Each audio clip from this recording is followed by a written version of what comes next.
ഒരു stove top tandoori ചിക്കനും Arabic റൈസിൻ്റെയും recipe നോക്കിയാലോ? സ്കിന്നോടുള്ള ചിക്കനിൽ സ്ലിറ്റ്സ് ഇട്ടിട്ട് മല്ലിയില, പുതിന, പച്ചമുളക്, ഇഞ്ചി, വെളുത്തുള്ളി, ചെറിയ ജീരകം, തൈര്, ഉപ്പ് ഇത് അരച്ചതും പൊടികളും ചേർത്ത് മാരിനേറ്റ് ചെയ്തിട്ട് ഓവർനൈറ്റ് റെഫ്രിജറേറ്റ് ചെയ്യുക.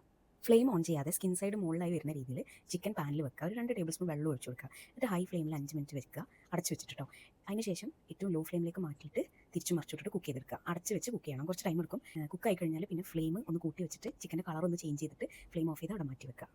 വെജിറ്റബിൾ ഓയിലും ബട്ടറും ചൂടാവുമ്പം തിന്നാക്കി സ്ലൈസ് ചെയ്ത സവാള, ജൂലിയൻസ് ആക്കിയ ക്യാരറ്റ്, അണ്ടിപ്പരിപ്പ്, കിസ്മിസ് വറുത്ത് കോരുക. അതേ ഓയിലിൽ ഹോൾ സ്പൈസസ് പൊട്ടിക്കുക. അതിൽ ഡ്രൈഡ് ലെമൺ എന്തായാലും ഇടണം കേട്ടോ. ഒന്ന് ഒരു ഫോർക്ക് വെച്ച് കുത്തി കൊടുത്തിട്ട് ഇട്ട് കൊടുക്കുക. എന്നിട്ട് അതിലേക്ക് അരമണിക്കൂർ കുതിർത്ത് വെച്ച ബസ്മതി റൈസ് ഊറ്റിയിട്ട് ഇട്ട് കൊടുക്കുക. ഉപ്പും എരിവില്ലാത്ത പച്ചമുളകും ആഡ് ചെയ്ത് ഒന്ന് വഴറ്റിയിട്ട് 1 ഗ്ലാസ്സിന് 1.5 ഗ്ലാസ് കണക്കിൽ വെള്ളം ഒഴിക്കും. അടച്ച് വെച്ചിട്ട് മീഡിയം ഫ്ലെയിമിൽ വേവിക്കാം. അരിയും വെള്ളവും ഈ ഒരു ലെവലിൽ വരുമ്പോൾ ഫ്ലെയിം ഏറ്റവും ലോ ആക്കുക.